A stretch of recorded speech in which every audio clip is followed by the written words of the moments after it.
Kaimo gyventojai šiemet nusprendė pasinaudoti ES paramą pagal Lietuvos kaimo plėtros 2007-2013 metų programos priemonės kaimo atnaujinimas ir plėtra veiklos sritį asbestinių stogų dangos keitimas ir dar nespėjo pateikti paraiškų, tai gali padaryti iki Liepos 31 dienos. Šiais metais yra sumažinta maksimali paramos suma iki 6 000 litų, sugriežtinta reikalavimai pareiškėjui. Pernai nebuvo reikalavimų, kad pareiškėjas dar ir užsiimtų ekonominę profesinę veiklą kaimo vietovėje. Pinigėlių daug mažiau negu buvo pernai, šiemet yra paraiškų surinkimui beveik 19 milijonų.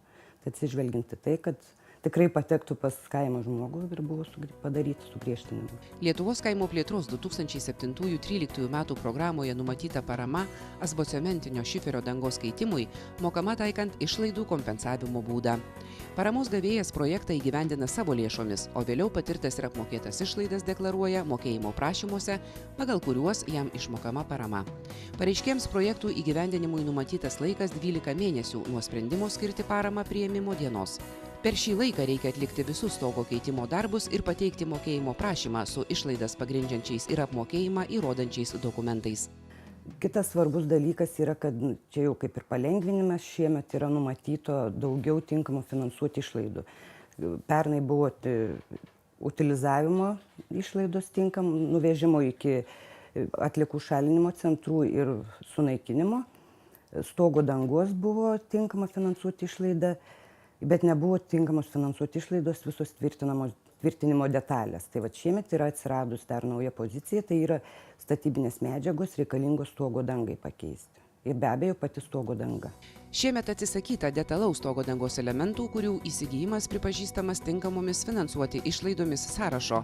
Tačiau nuostata, kad kompensuojama tik tai pačios stogo dangos ir jai pakeisti būtinų medžiagų kainos dalis išliko. Taigi keičiant stogo konstrukciją, patirtos išlaidos negali būti kompensuojamos. Taip pat išlieka nuostata, kad nekompensuojami jokie stogo dangos keitimo darbai. Pernai metais buvo atnešta virš 8 000 paraiškų už beveik 50 milijonų litų ir iš jų virš 7 000 paraiškų buvo teigiamai įvertintos ir skirta parama. Tai manau, kad tikrai priemonė yra naudinga ir populiari. ES parama pagal Lietuvos kaimo plėtros 2007-2013 metų programos priemonės kaimo atnaujinimas ir plėtra veiklos sritį asbestinių stogų dangos keitimas gali būti naudojama tik esamos stogo dangos keitimui, bet ne stogo rekonstrukcijai. Keičiamo stogo plotas turi išlikti toks pats, tačiau nuo šių metų leidžiama pačios stogo dangos ploto paklaida iki 20%, kuri gali susidaryti dėl konstrukcinių ypatumų.